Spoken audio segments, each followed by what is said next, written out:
আজ আমি আপনাদের নিয়ে যাব কলকাতার মিলেনিয়াম পার্কে। সেখানে কাটানো সুন্দর এক সন্ধ্যার মুহূর্তের কথা আপনাদেরকে শোনাবো, যেখানে বসে বাঁদিকে আপনি দেখতে পাবেন বিদ্যাসাগর সেতু আর ডান দিকে হাওড়া ব্রিজ।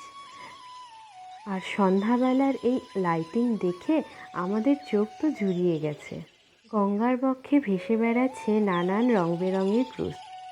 বিভিন্ন আলোকসজ্জায় সাজানোতে দারুণ সুন্দর লাগছে দেখতে।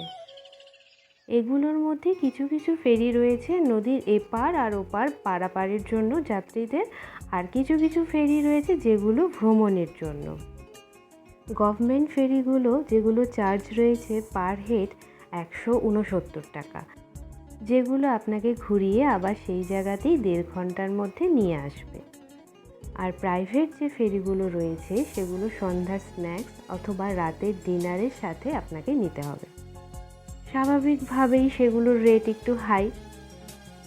তার মধ্যে একটি রেট হচ্ছে 2100 টাকা পার হেড। আমাদের হাতে সময় কম থাকায় আমরা ফেরি করিনি, তবে ওখানে বসে থেকেই যা দৃশ্য দেখতে পেলাম তাতে আমাদের দুজনেরই মন ভরে গেছে। আপনাদের দেখে কেমন লাগলো?